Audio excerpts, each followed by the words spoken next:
Hi there, I'm Judy Holland, and welcome to Happy Nest, the podcast where you can hear the latest research and best advice for living well when your kids leave home. Join me as I interview experts and explore how to reinvent yourself during this critical passage.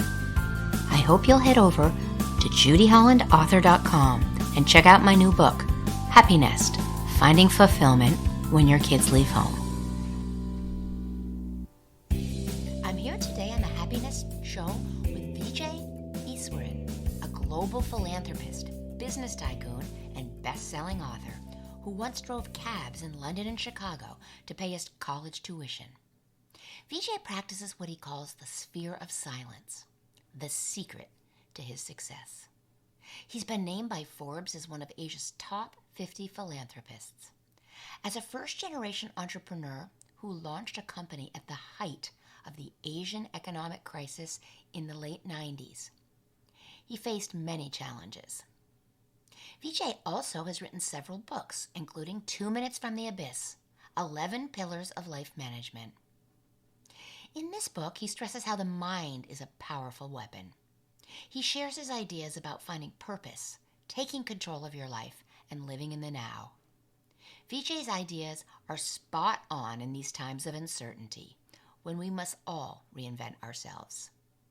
If you like what you hear, I'd really appreciate it if you'd subscribe, rate, and review the show. It's easy to do on Apple Podcasts, or you can go directly to the podcast section of my website at judyhollandauthor.com.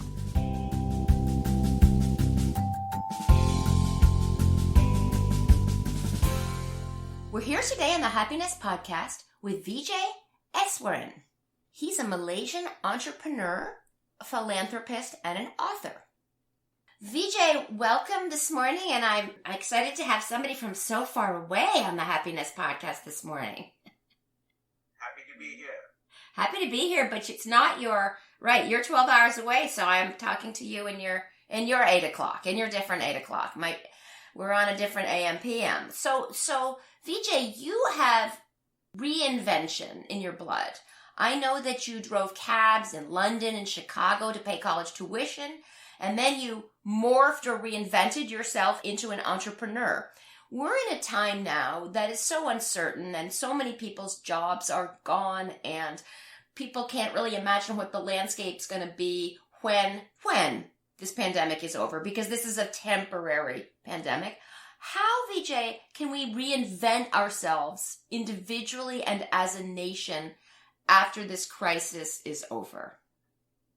Well, I think one of the earmarks of being an entrepreneur is that it's something that drives you from within. You are constantly looking for ways and means to find something better, something that can change the world that you live in. So, in essence, it's a mental attitude. So, I think when I was driving cabs, I was already thinking about what next. So, that really boils down to that. What next is a very important phase of mind to be in. It's a constant thing. I've never met an entrepreneur who didn't have that ticking around him. I was fortunate enough to sit down and have a chat with Richard Branson at one point, and I met a few other people like Sam Walton in my day in Arkansas. The thing that connected me with these people and that made me actually relate to them was this attitude of what next. And that drives disruption is born from that process. And the only thing that can save us at this possible time is to disrupt. Is to simply change the entire paradigm of how we do things. It is a pandemic, yes, but it's not the first time that the world has faced one. We have been through similar pandemics, and the result of it is that we come out stronger. We come out different, but we come out stronger. That's my inherent belief, and this is part of our process right now. In my own experience, you get hurt, and then you change, you improve. Wow.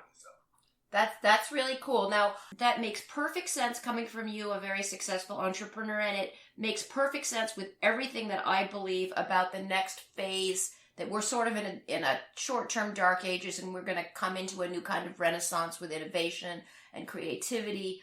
But again, on an individual level, for those not inclined to be the what nexters, not everybody is a what next. You know, I'm a what next. I know exactly what you're talking about. And I actually come from entrepreneurs. I get that. But not everybody is accustomed to that.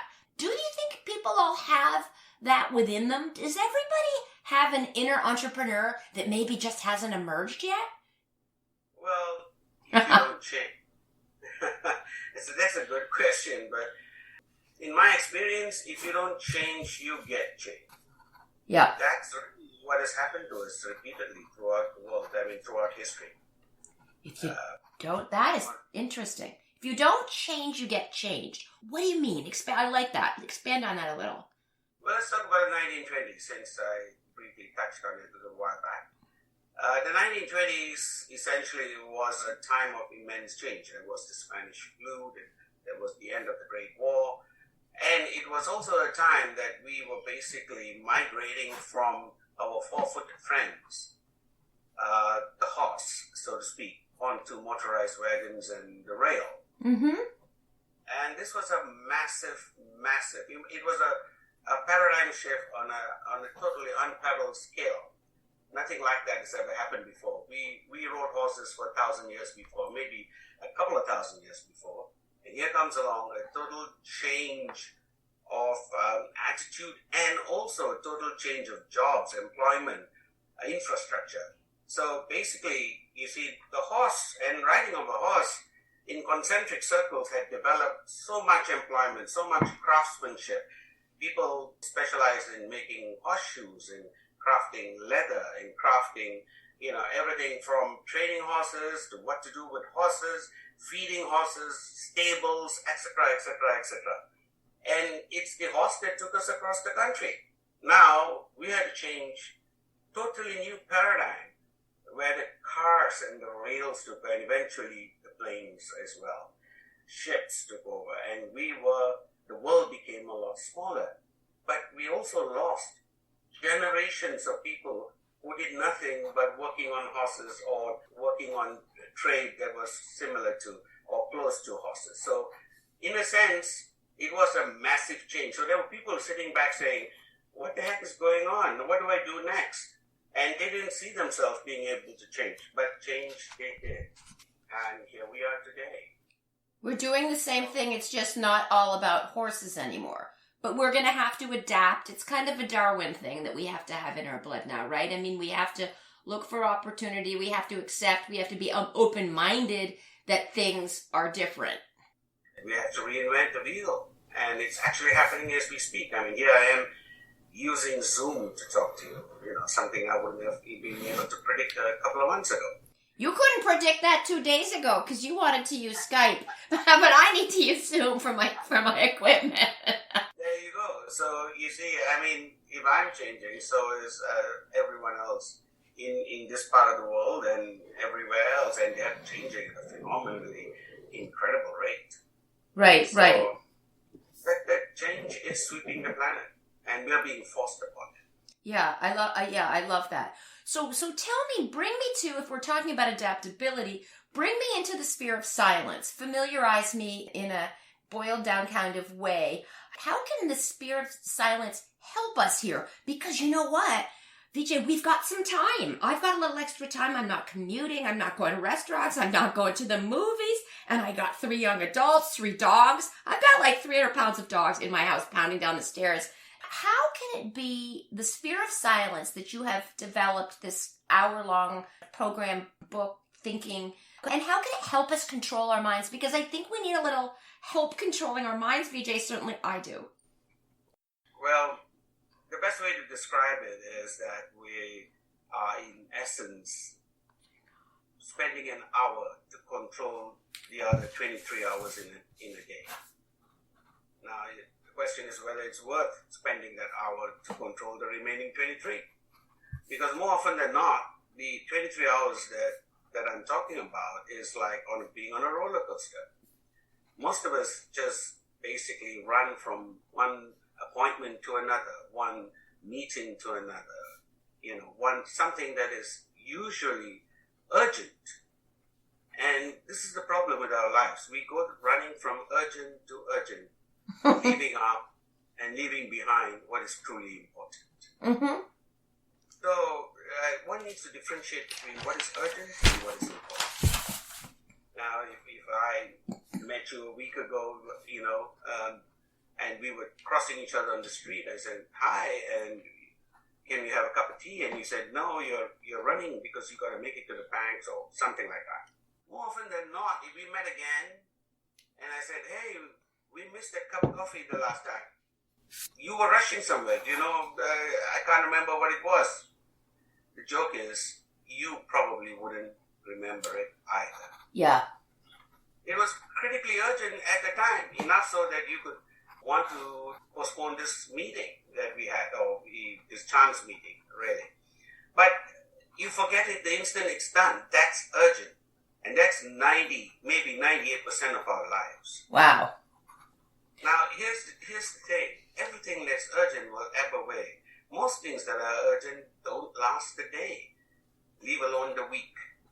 So the challenge here is, if you look at the people, the so-called movers and shakers on this planet, people who have drawn the lines that we follow, who design the clothes we wear, write the music we listen to, write the books that we read, these people, they function more in the space of important than urgent.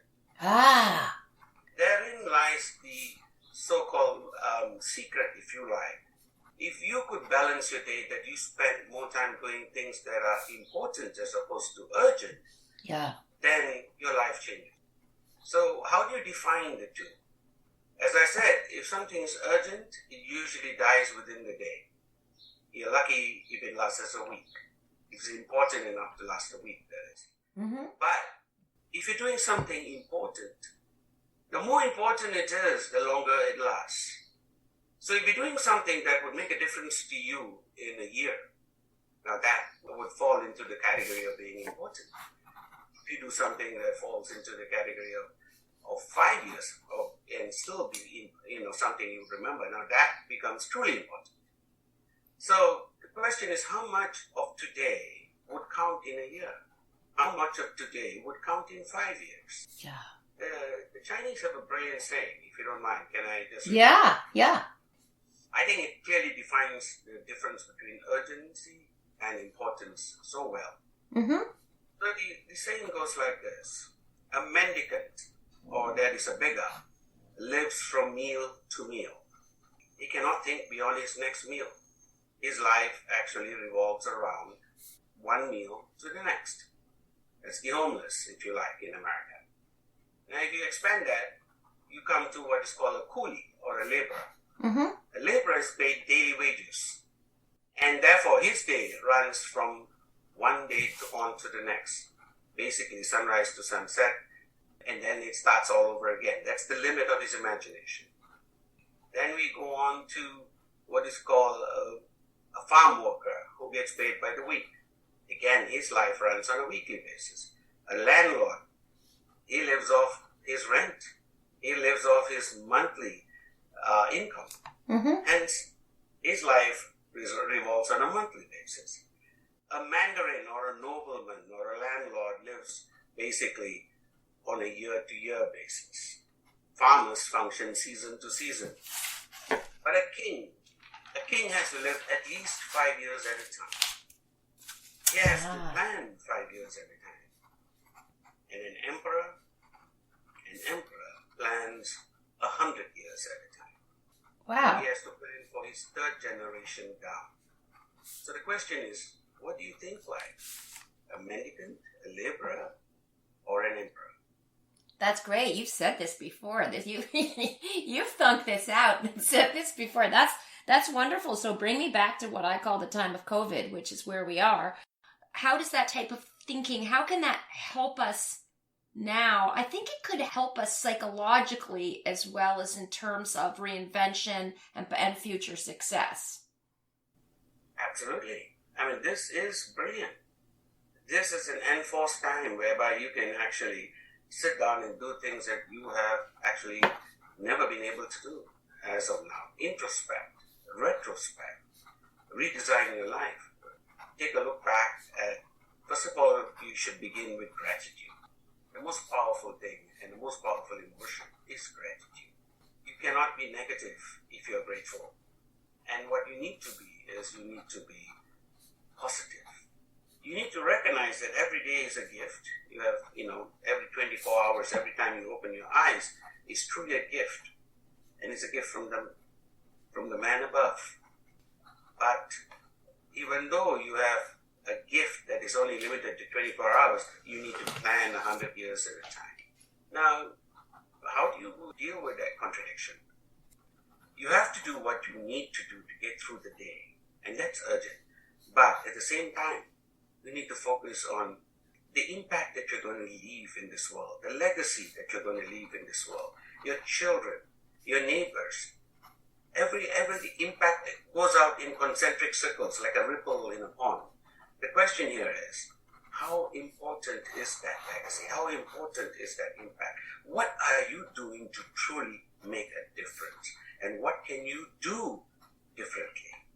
Yep. And that's the big topic. No, that's wonderful. And this also applies to my book that came out a couple months ago, Happy Nest, Finding Fulfillment When Your Kids Leave Home, operates a lot on a kind of a spiritual and philosophical level. And when you're an empty nester, as I am, your last child leaves, although 3 have boomeranged back with 3 dogs right now. So it's a different time for me. It certainly is a different time. When you're an empty nester, you have loss. And currently I've had loss of the little restaurants. I have loss of my library. And things have changed, but I'm back in a stillness, and I'm in a place of mindfulness, of stillness. And that's much like where you are in the empty nest when you realize, you go back to the Buddhist theory of impermanence, and you realize, wait a minute, the stay of my kids in my house under my roof, that was impermanent. My life is impermanent. Whoa, my life is, so how am I going to use my time? How am I going to plan ahead? What are my goals? And I think what you're talking about in vanilla, and I'm talking about in French vanilla, in my book, I refer to Aristotle's idea of eudaimonia, living a eudaimonic lifestyle as opposed to hedonic, which is exactly making the best out of yourself, kind of boldly and deliberately moving toward what you want, with the idea that we're all meant to serve the greater good. But if you serve the greater good with your talents and your skills, you really do end up in a good place, and everybody else does too. It sounds like you're saying that with different words. Pretty much. And strangely, the concept of silence to me was awakened not so much from Buddhist leanings or any Eastern philosophy, but primarily coming from the Christian beliefs. In some of I spent a year bumming around Europe, so to speak, and I ended up in a little monastery, a Franciscan monastery, where I learned the practice of silence, which was done during the time of Lent. Yeah.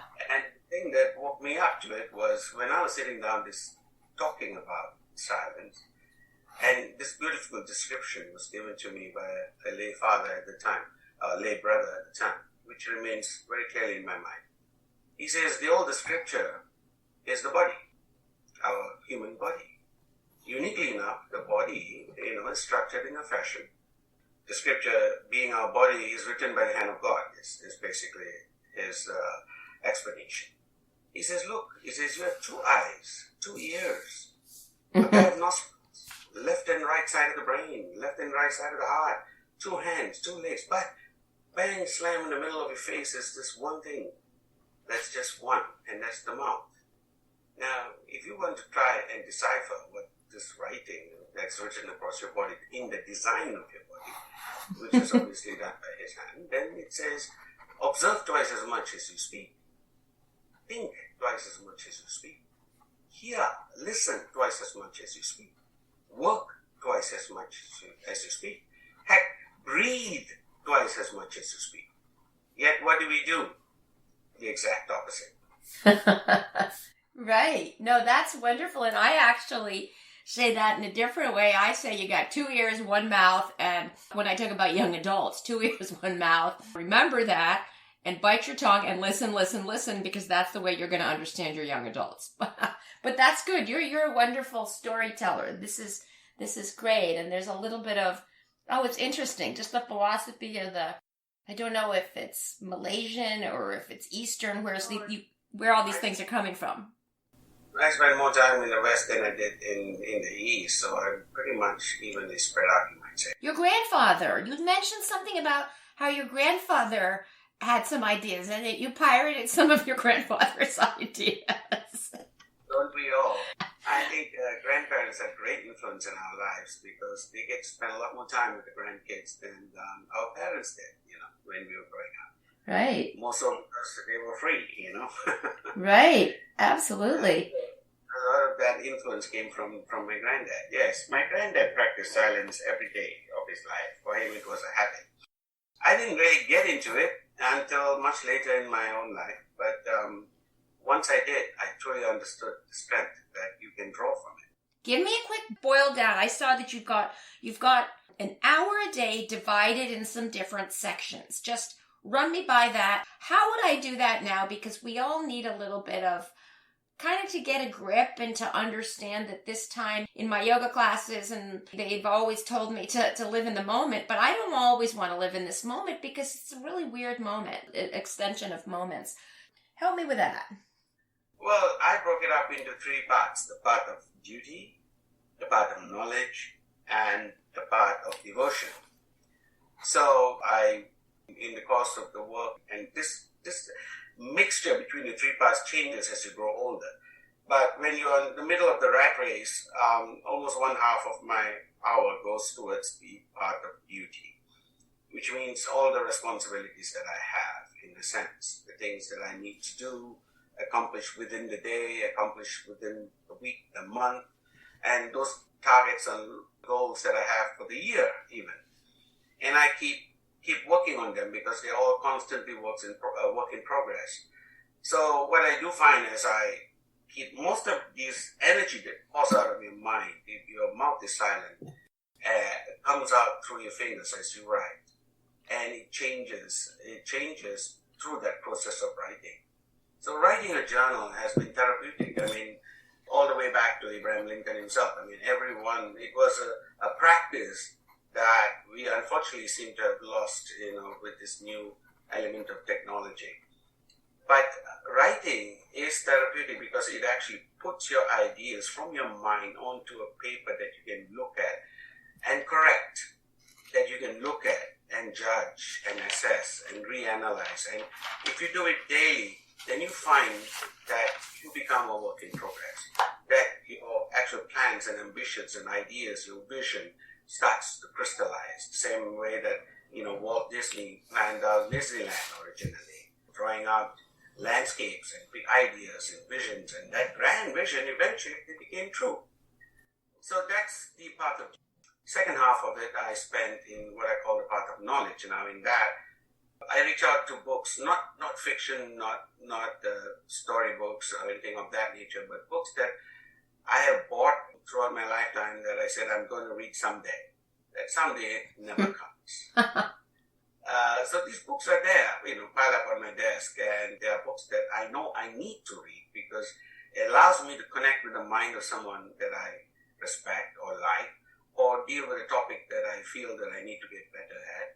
But these are all these things that are all just lying there in gathering dust and becoming paperweight more than anything else.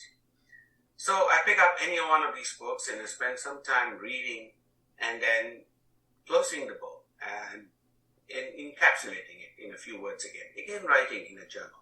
The writing process is critically important because you are completely engrossed with that, with the writing, analyzing. So it comes out from your mind, processes, and goes out onto a piece of paper, which you get to read at some point, and see, did I really think like that a month ago? Is that really me a year ago? Mm-hmm. And so all of that comes out. And then the last part of it is, that's the mindfulness part, the part of devotion, so to speak. And I usually allocate the last 10 minutes or so for it. And in a sense, I sit down and have my conversation with the Lord. In a sense, I pour out all my grievances and put out questions, and amazingly, they get answered. Somehow, they get answered.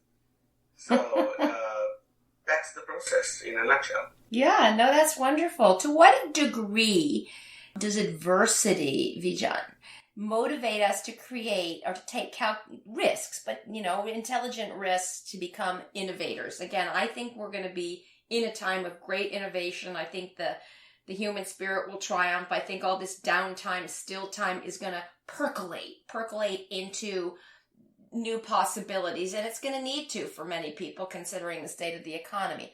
What do you think about that? How does adversity or crisis such as this pandemic motivate humans to create? Well, the Chinese word for crisis is the same word as opportunity. They're the exact same word. Opportunity and crisis. And that's a brilliant interpretation, because why do we look at adversity with any kind of hostility? Adversity should be embraced. Adversity is ultimately what we need. If you want to take any sportsman for example, if you're going to play better tennis, then you want to play against someone better than you are. Getting trounced on the tennis court should not turn you away. It should bring you back again and again and again. And the better the opponent, the better you become. So critically, whether it's tennis or fencing or any other sport in the world, or chess for that matter, ultimately adversity is what sharpens the knife, sharpens the blade, sharpens your mind. You have a mind that is so incredibly powerful that it's amazing. There are claims that Einstein is supposed to have used some 5% of his mind. Right. What does that say about the rest of us? Right. If they've given us this Ferrari and the only thing we can drive is a bicycle. Yeah. No, this is fascinating. Vijay, how do you expect the planet to change in the aftermath of this global threat, this global pandemic? How will all the energy and thinkers like you and thought leaders and just resilient humanity, how will that change? What can you envision in terms of change and innovation? Well, to put it in a nutshell, first of all, I don't want to be a prophet of any kind. I don't need specific things, but I mean just kind of generally, since this is a kind of a dark period for many people, a very different period, a really out of your box, somebody threw me out of my box, all of a sudden, where did I land kind of position. What do you, just kind of philosophically, you're a good philosopher, man. Where do you think that's going to put us? What are we going to be ripe for? Well, let me put it to you, and probably from another perspective, because besides being a philosopher, my training has been always as an economist. Mm-hmm. So as an economist, I would say to you that the chances are that we are probably going to be not just going through a recession, but perhaps even a depression of sorts. But a depression unlike the ones we had in the past. This is a totally different paradigm. It will hit many countries across the planet. However, it will be diverse in its promulgation and impact. Neighboring countries can be differently affected by its length of recovery and intensity. So this is going to be something very different. But ultimately, it will bring forward the projections of 2050, which was put forward by the World Bank and the IMF and all of that, about the axis moving from the west to the east. I think there would be clearly a shifting of the axis. Now, whether it would move completely from the west to the east, this I cannot say, but there would clearly be a greater balance between the west and the east. Interesting. Disruption is the key. Disruption and diversification will change the way business is being done today and being done forever. The companies that prevail will be the ones that quickly adapt to change. A new economic reality will eventually evolve. This is my take. Yeah, well, good. Bring that, Vijay, to an individual level. Give us some tips, those of us who are thinking about ways. I guess I've already reinvented myself many times. I'm a serial reinventor, but not everybody does that. Many people have had jobs that they're experts in one area and they keep going, and now that area may be gone. That company may be gone. What's your advice for people? Just quick advice for people who are going to need to adapt and reinvent, even if it's just the way we think about how we do this, the way we frame it. Well, here's something that I've shared many a time in many seminars and discussions across the world. The thing that earmarks a serial entrepreneur, or for that matter, a champion in any field of life, be it even sports or even business, is simply his ability to get up again. Yeah. Those three words, get up again, is the mantra. Yeah. Ultimately, we all will fall. We will fail, and we will fail many times. But that is a earmark of progress. It is a earmark of us actually moving on. To embrace failure is the only way forward. So if you're going to fall. But the key to falling is get up again. Now, as long as you're willing to get up again, as many times as it takes, you will find a new path evolve and open up right in front of you. And that's how I've seen champions in the making, and that's how I've seen tycoons in the making. Heck, it's the only way I know to move forward. That is wonderful, and that sports analogy is great. I come from and have given birth to some very accomplished athletes, and I see that on fields and on the water and the places where they compete, and that makes sense. And that's wonderful. We need to have guides and thinkers like you to help us, because this is a little bit disorienting and rattling, this period that we're in. And I love the calmness and the deliberation and the kind of professorial tone in a really positive way, not that you've brought to our discussion, to our happiness listeners today. So Vijay, thank you so much for joining us. Give me a quick plug for your book and the way that people can find you on social media. Well, my latest book is called 2 Minutes from the Abyss. And I guess it says it all. We are always only 2 minutes from the abyss, 2 minutes from the edge, as it were. And it basically talks about exactly many of the things that I've discussed here. Ultimately, if you're going to put it into one line, the book simply says, get up again, buddy. Just get up again. Get up again. Wonderful. Well, thank you so much. I love these thoughts, and I'll make a little sign and put it on the wall when all my kids walk downstairs and say, "Oh my gosh, what happened to my college? What happened to my singer-songwriting career? Nashville blew up." So we're all getting up again, and we're all going to be resilient here. And thank you so much for your time. Well, as one of my mentors always kept telling me, even this is only temporary. Thanks for tuning into my Happiness Podcast, where we explore how to get the best out of the empty nest. I hope you'll subscribe, write a review, and reach out to me on Instagram, Facebook, and Twitter. Check out my website, judyhollandauthor.com. Have a great day, and remember, make it happen.